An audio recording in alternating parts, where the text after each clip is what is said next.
Welcome to episode 170 of the Women of the Military podcast. This week my guest is Jennifer Tomlinson. She decided to join the military after attending a meeting for her high school sweetheart who was joining the Air Force.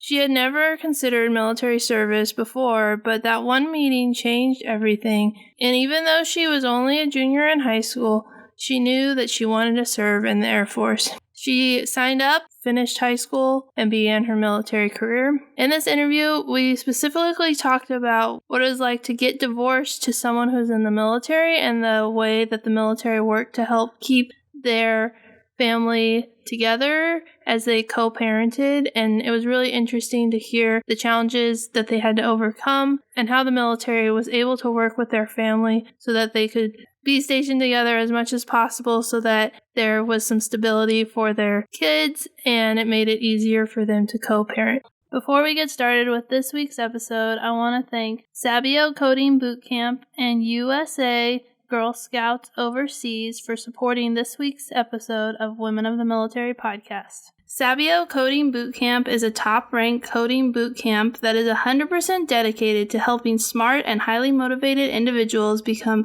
exceptional software engineers. Visit their website at www.sabio.la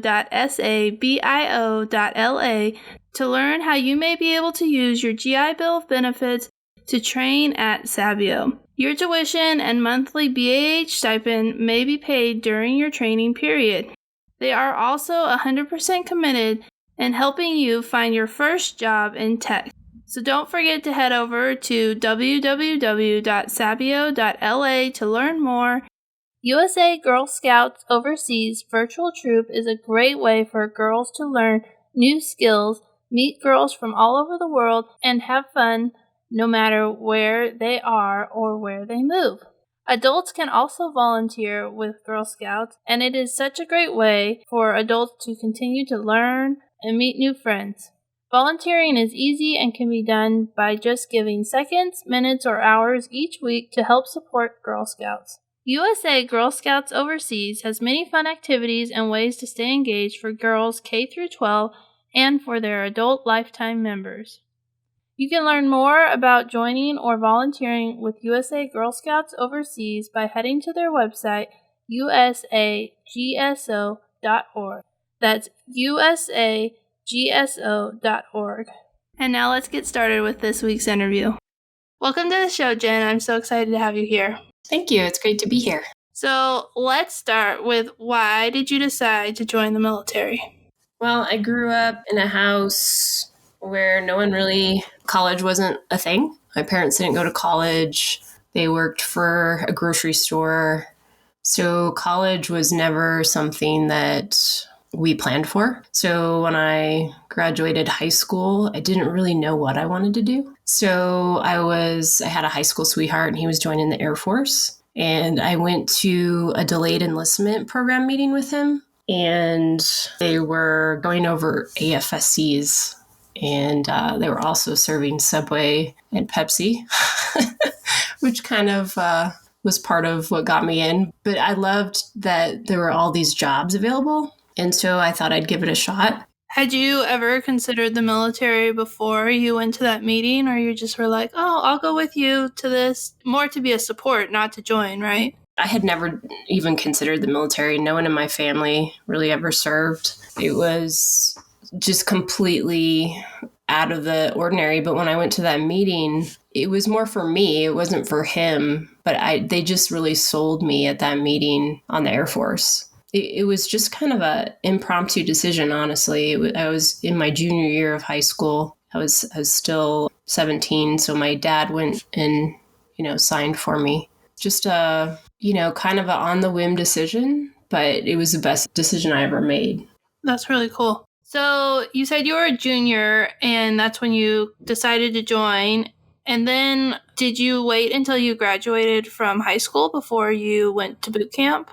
I did. And actually back then, the delayed enlistment program that year counts towards my pay. I'm grandfathered into that. It's not how it is anymore. In fact, I don't even know if there is a delayed enlistment program anymore. I just went to meetings. We had like a monthly meeting until I graduated high school. And then I just waited for my basic training date, which ended up being about 6 months. But yeah, it's kind of unique. I'm not sure. There's a whole lot of people around still that went through that.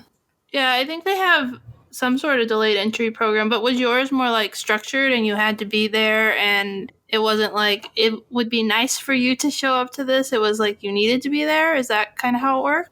Yeah, it was kind of a monthly, hey, show up. They'd have a briefing about the Air Force. And so it was almost like kind of an accountability thing, just to kind of ensure that I was still on board. So yeah, it was probably a little different then than it is now. I'm sure a lot has changed. And that's interesting that it was added to like your years of service for your pay. I've never met anyone who has talked about that, so that's really interesting. Yeah, it's kind of cool. I have, an extra year for pay, so I'll be eligible for retirement this year, now that we're in 2022. But I have almost 22 years for pay, so it's kind of cool.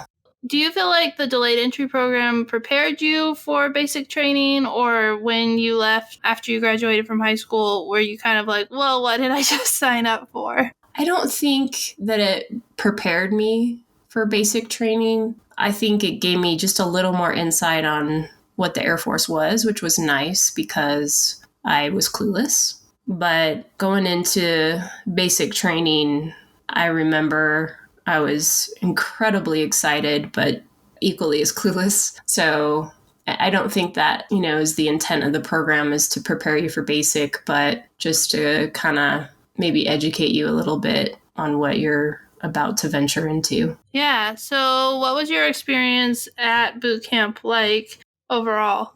Oh my goodness. I hated basic training. I hated being yelled at. I did well in basic training. I say overall it was successful. I just really hated the high stress environment. Physically, I was that kid who walked in gym class. So it was challenging physically for me. But overall, it was a successful, what was it then? 6 weeks, I think? 6 or 8 weeks. I can't remember. I was there over Christmas. Christmas was one of my harder days. We had a GI party on Christmas. And then my other, probably most difficult day was the day that I got my job, my AFSE. I went in open general, which, again, having no clue about the military, I went in open general. I don't recommend that for anyone. And the only job I did not want is what I received, and that was security forces. So I was pretty upset that day. But funny story, I went through security forces training. I made it all the way to the day of evals, which included a 2-week course on the front end for M60 school. And I had stress fractures, stress changes in my knees, stress changes in my feet. I mean, I was just a mess. Again, wasn't the athlete type, and we were running in boots, and it was pretty rigorous training. I ended up getting reclassed, but to this day, my best friend was in my security forces flight. And I have quite a few friends that I'm still in touch with from that flight. We were incredibly close. And you'll hear that throughout this whole conversation. Just the greatest part about the Air Force has been the family. I don't regret going through that training. I'm really glad I did because I grew definitely, but I got reclassed into personnel. I agree. I think the people that you meet while you're in the military is the best. That's my favorite part. And now being really active in the Better community and getting to interview women for the podcast, I still get to meet people, and it's my favorite part of just the military community while you're in and as a veteran is all the people that you meet. So I think that's a really cool story, and I think that's great advice to not go in general where you don't have a career field picked out. And it's kind of interesting because you had such a long period of waiting, like you signed up your junior year, and then it's interesting that the recruiter didn't try and push you to not go in that way. I'm sure things have changed a lot, but I had a guest last year, and she went in without a career field in the Marine Corps, and she said the same thing. Don't do that. Pick a job before you go. Yes, great advice. You ended up getting recycled, which means that you didn't complete the training, and so then you got a new career field and you were a personnelist, which is more like an office type job. What was that experience like, and where was your first assignment? So my first assignment was Davis-Monthan Air Force Base in Arizona, which is kind of cool. I'll talk about later. It was my first enlisted base, and it was my first commissioned base. Arizona has a special place in my heart, but as a personnelist, I felt right at home. It was service. I grew up with 3 siblings, and I kind of took care, helped take care of them. And I don't know, I just felt like service was right up my alley. I enjoyed taking care of people. I worked in outbound assignments, so I helped people with their permanent change of station, and it was rewarding. I ended up getting airman below the zone there, and I had probably one of the best supervisors of my career there, and made, again, some really great friends that I'm still in touch with. I really enjoyed Arizona, the blue sky and the warm weather. It sounds like it was the perfect fit for you. And how long were you enlisted before you switched to being an officer? I was enlisted for about 5.5 years. And actually, I separated because I was pregnant and I was having my first child. And I had received an assignment to England, which I was very excited about. But my husband at the time was in ROTC, and if I took the assignment, he would have had to give up his ROTC commission. So I ended up separating. So that is why I separated from being enlisted. Was, the actual code and reason was to have my first child. ROTC is a program you do during college to become an officer. So it sounds like the military wasn't really very helpful with accommodating your guys' relationship, and was like, sucks to be you. This is how it is. Well, we served on the honor guard together. We were at Lackland Air Force Base. He was a military training instructor, and we were both on the honor guard. And that's where we met. He got picked up for the Airman Scholarship Commissioning Program, ASCP, I think it's called. And so he was, incredibly excited. He had just been picked up. We were newly married, and, things were great. And then I received the assignment. And what I was told is if I did not take the assignment, I would get hit up for a non-voluntary assignment to Korea as soon as baby was born. That's basically kind of what they told me. So that really left a bad taste in my mouth. I had just been reblued. I had just gone to Airman Leadership School. I had won the John Levito Award. I was ready to become a chief. I was super motivated. And then that happened. And it was incredibly disheartening. I made the decision to separate. I think it might have been a 60-day turnaround after that, because my family, I was going to put my family first. It's hard with the military, right? Because it's like any other organization, it's about the people. And if you have people that don't care or don't want to help someone, that's, unfortunately, it's just luck of the draw. And that person at assignments did not care. They did not go above and beyond and try to help me out. They probably could have retained me somehow, but that individual chose not to. So, you see that a lot. But again, it's no different than the civilian world. I think that's one of the hardest challenges of being in the military is there's a lot of programs that are in there to help moms and to help parents stay together if you're both active duty serving. But then there's people who run those programs and they don't always want to work to help to make things happen. And that can lead to people leaving the military. And so that's really hard. Especially if you don't take this assignment, you're going to go to Korea after you give birth. That would be really hard. When I was in 6 months after having a baby, it was likely that I was going to deploy. And I really struggled with being able to do that, and that was a really big factor in me wanting to leave. So I can totally understand why that would make you not want to stay, and just how the whole experience didn't seem like a good one.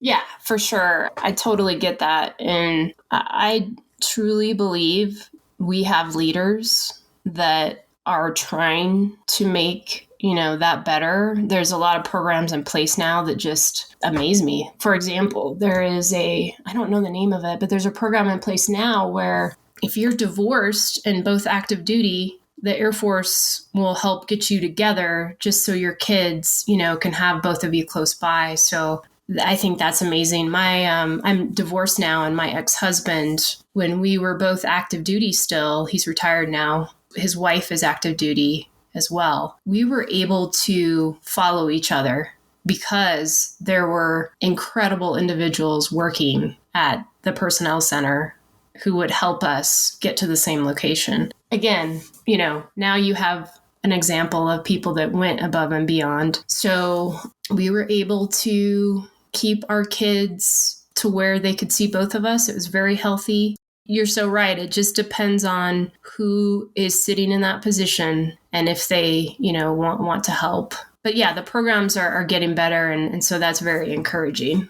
Yeah, and that's a really great program, especially for you being a single mom. If you're a single mom in the military and you move away from your ex-husband and the kids are separated, like you have to figure out like how you're going to get kids to different assignments and all the dynamics to go with that. But if you can like go to the same assignment and be able to co-parent in a way that's more like the way normal people who live in the same city do, I think that's a great program and another example of how much I think the military has changed in the last, 20 years of trying to help families be the priority and balancing the mission and family life together. And when people go above and beyond and try and make it work, they keep people in the service when sometimes they feel like they have to get out, like in your first situation where you got out because you didn't have the support you needed. But then the second time around, you were able to get that support and work together. Yeah, exactly. That, speaking about being a single parent, that is the one thing that is most important is building that support group. And every single time you PCS, you have to rebuild that support group. So you're spot on. If you can get to where those parents are in the same location or even, remotely close, it is so crucial, especially in like that first 6 months. Because, as soon as you get to your base, you have to have a family care plan, right? The first thing you have to fill out is a family care plan. And how am I going to tell you someone that's not in the military who's going to take care of my children when I just moved there, So those are the type of challenges that you deal with, and you just have to get to know people quick and build those support groups. I can relate to that because when we moved here, my son started kindergarten and they're like, who's your emergency contact? And I'm like, will my mom work? Because she's in California. And they were like, no. And I was like, okay, I'll go find a neighbor and be like, will you be my emergency contact? And like, I barely knew them, but they needed it someone. And it is like every time you start over, you have to build your community, build your contacts, and build your support network. And it's hard enough to do when you have both parents in the same place, and even more challenging when you're separated and you have to try and figure all those things out. Yep, absolutely. There's been a few assignments where when I was at Randolph Air Force Base, I actually started a single parent group because it's kind of surprising to me that there's nothing. We have, spouse groups. When people deploy, their spouses are taken care of. I can't remember what the program's called, like a very specific one, Hearts Apart, I think is what it's called. But there's really nothing in place to assist single parents. So anyway, I started up a single parent support group, and it was really great. We had a really great turnout at first, and then it kind of shrunk. But again, still in touch with a few of those ladies that were part of that group. We're still, supporting each other now over the miles. And so those are the kind of the informal things that you get started just to kind of create that support for you. And just another example of how the military family comes together and helps each other out. For sure. So let's get back to your time in the military. And so you got out of the military and you kind of had a bad situation where they didn't take care of you the way they should. What prompted you to decide, I'm going to go back in as an officer? So I knew I always wanted to get commissioned. Even as a very, very young airman, I always wanted to lead. And so when I separated from Enlisted, I actually went into a program called the Palace Acquire Internship. And it was a GS program. So it was a 7-9-11 program. And basically, you start off as a 7 and then you work up each year. You get promoted. And it's an internship. So this internship was in communications. So I had done personnel and now I was in communications. And for 3 years, I rotated through the communications squadron, learned about everything that they did. And then I worked at the headquarters there in San Antonio, Air Education and Training Command. So I kind of learned what the headquarters did. And so it was a really great experience. But the PAC program is what they call it. It shapes GS employees to be leaders. So they send you to all this training. I went to the aerospace basic course, which is a lieutenant, PME. I went through that as a GS, which was really unique because here I was, this freshly separated senior airman with lieutenants, in civilian clothes. It was just such a unique experience. But anyway, they shaped you as a leader. So I kind of got all these classes and leadership skills. And then I was about to graduate the program and I would have gotten a GS-12. I've been placed, but my husband at the time got an assignment. And so we PCS to Fairchild Air Force Base. And I had just finished my degree. So my degree was done. We moved to Fairchild, which I'm from Washington State. So I was excited to be about 4 hours from my family. And I literally could not find a job in Spokane. Not on base, not off base. It was incredibly discouraging because here I had just gone through this program. I was feeling great,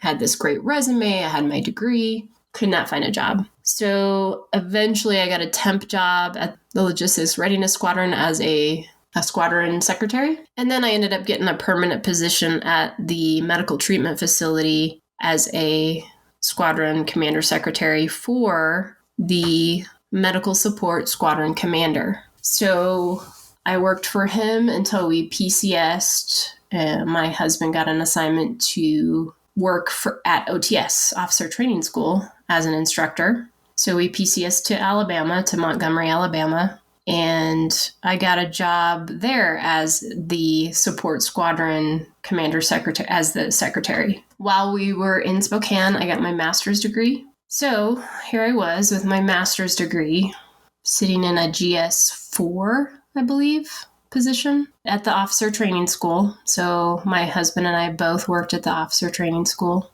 And I worked for a personnelist, just an amazing human being. And I enjoyed it. It was a great time, but I just felt like I could do more. And these OTs, officer trainees would come in and I'm like, man, I could do that. I was just struggling with where I was at. And so anyway, my boss encouraged me, hey, you should apply. And so the Medical Service Corps, AFSC, it's a direct commission. At that time, OTS was still bought and caught. So the basic officer trainees and the commission officer trainees. And so I ended up getting a direct commission and going through OTS, which was a really unique experience because I knew everyone. I had been working in the support squadron. I knew all the military training instructors. I knew the physical training instructors. I knew the field training instructors. I knew them all. And they were kind of silent cheerleaders for me. So I had a really unique experience going through OTS. Yeah, that's how I ended up getting commissioned.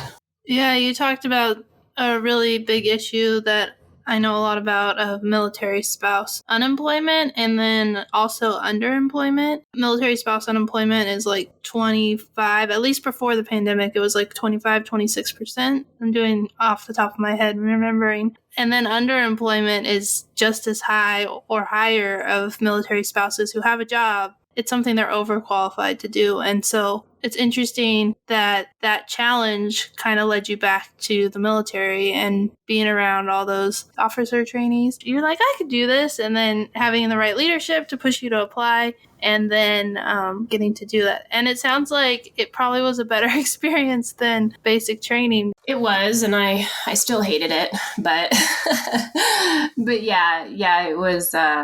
It was definitely a special experience because I felt it was kind of like this little secret, like I felt like I had the support kind of that nobody else had. It's probably all in my mind, but I had a huge part of pushing me back to the uniform was that I missed it so much. I sat in that chair and I took care of my commander as his secretary. But I constantly was seeing everything that was going on in the squadron. I would come out in PT with them.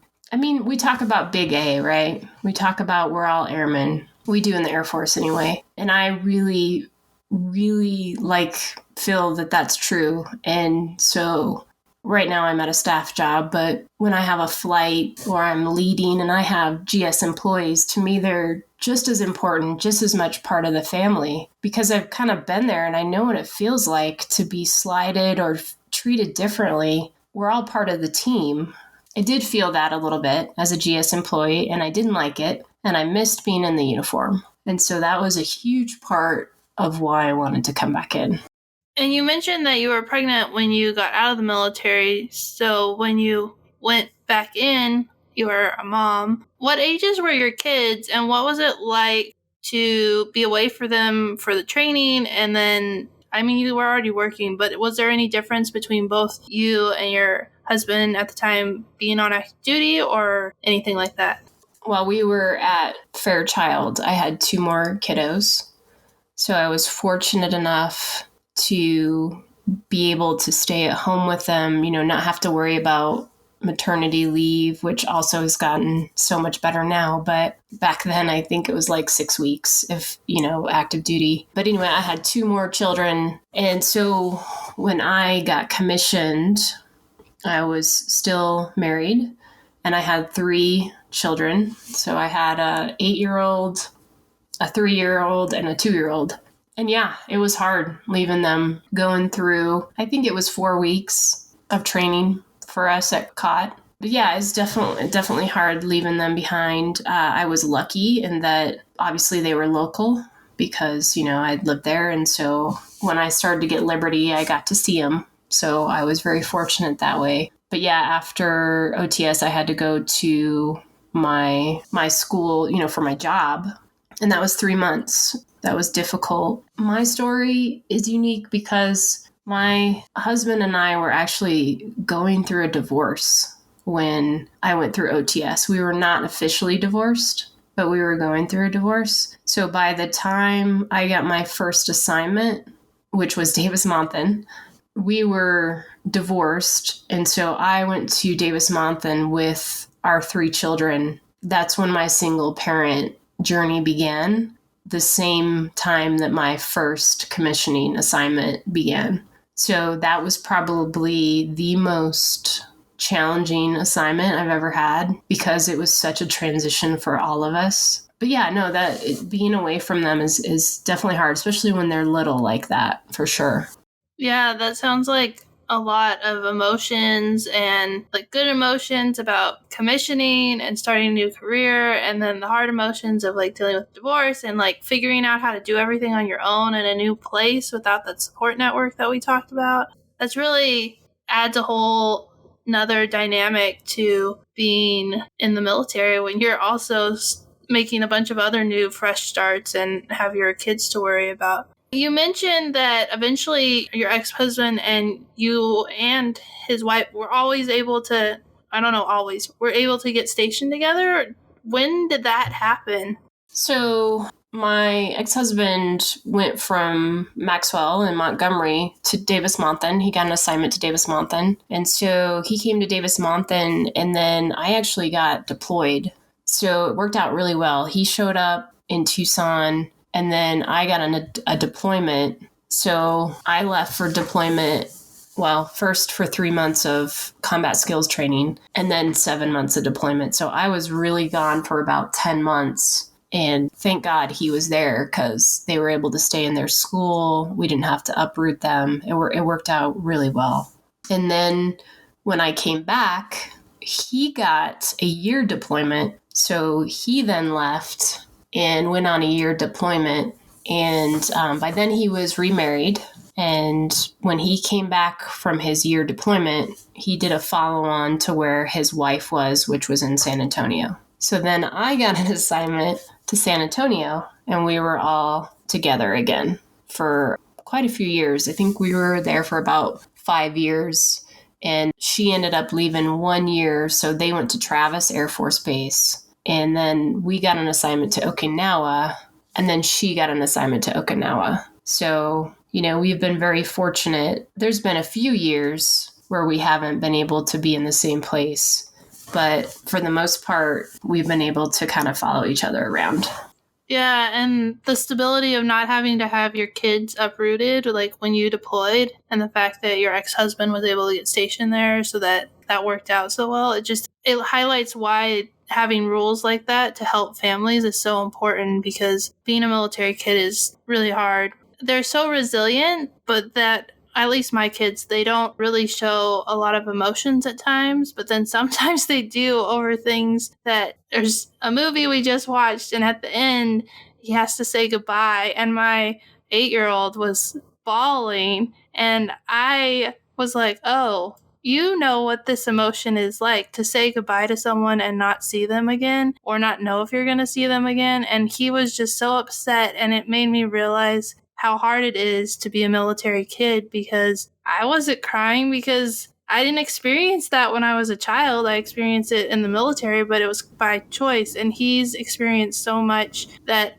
I don't think people realize like how hard it is on kids. And so if there's ways that families can stay together and help the kids not have to have as much uprooting, it's really important. Yeah, I totally agree. And man, yeah, that makes perfect sense. We as military members, and I'm generalizing a little bit here, but we're pretty tough, right? Like we don't normally show a lot of emotion. We're always trying to keep our bearing, and our kids, they emulate that. And so they try to be tough, and they are resilient, but that's so true that there are times when, they become vulnerable and you're like, oh, geez, it just kind of clicks in your head, right? Like, man, and I'd be lying if I said there's not guilt attached to that. As a parent, especially as a mother, you want the best for them. And that's hard to see sometimes when you know that your actions,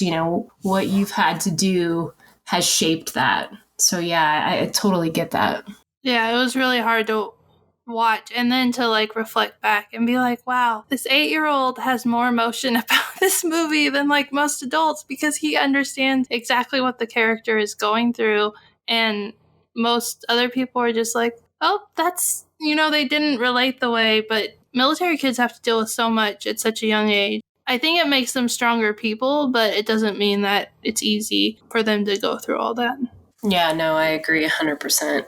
So we're almost out of time, but was there anything else from your career that you wanted to talk about?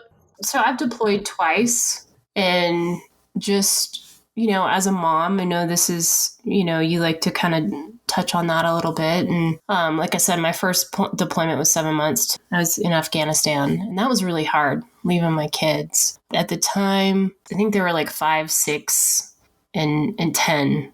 They were little still. And that was really hard. And that was kind of before technology was awesome.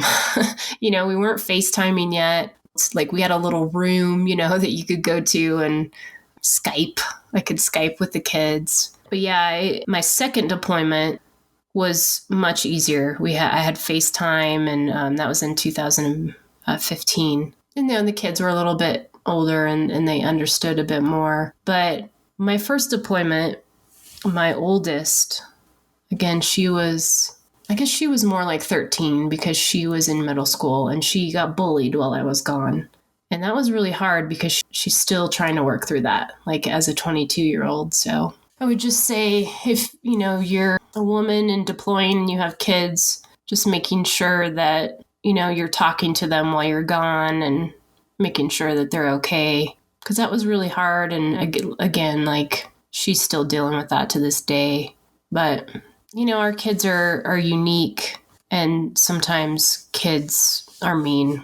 It was just kind of a rough experience. But overall, my deployments were really good experiences. I just, I miss my kids. But again, they were with their dad. So when I deployed the second time, it was out of San Antonio and we were together. So that was nice. I was laughing when you were talking about the technology because I think I was deployed around the same time. I was deployed in 2010 and we didn't have Wi-Fi and we had the video conference and we used Skype. People were like, how did you stay connected? And I was like, well, it was hard then. Now it's so much easier.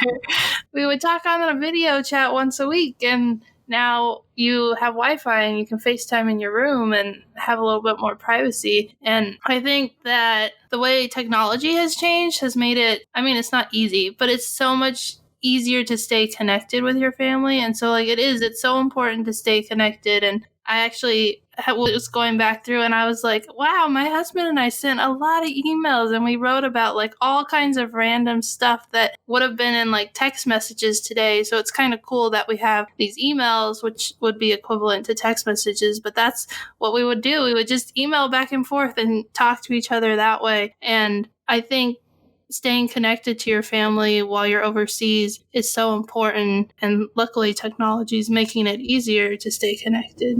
Yeah, absolutely. That is so true. My question was going to be about your deployment, so I'm excited that's what you went with. I was going to ask you. Thank you so much for your time. I really enjoyed getting to hear about your story and hear about some of the challenges and difficulties that you've faced and how you guys have overcome them. And I always like to end the podcast with what advice would you give to young women who are considering the military? I would say join the Air Force. No, I honestly probably give them the same advice I'd give anyone, and that's that the military is a family, and it's an amazing, if nothing else, it's an amazing stepping stool. If you come in the military, you don't have to stay for 20, but it's this way to serve your country and to kind of do something bigger than you, and you gain this amazing family along the way. And not only that, you can go to school, they promote, your health, fitness. There's so many benefits to it. I have tried to get all three of my kids to go the military route. None of them want anything to do with it. And I think that's because we've had a little bit of a challenging go. I think they want stability, and I don't blame them. It's if you're looking for adventure and growth and a family, I would say absolutely 100% do it. I love that advice, and I love when Air Force people say go Air Force. It makes me laugh. Not that other branches don't do that too. I have had other people say, join the branch I joined. I think the military does give you a unique stepping stone for your life. And like you said, you don't have to serve for 20 years. You can serve for 4 years and you can gain so much. I served for 6 years and it changed my life completely. And I'm still connected to the military even though I'm not serving. So I think that is great advice, and thank you so much. Yeah, absolutely. This has been so much fun. Thanks for the opportunity, Amanda. Thanks so much for watching this week's video. If you like this video, please like it. And if you want to hear more stories of military women, please subscribe to Women of the Military. And you can check out more military stories on Women of the Military podcast. If you have any ideas or topics for future videos that you would like me to cover, please put them in the comments and I will get back to you and try and make those videos happen. Thanks so much for watching and for supporting Women of the Military.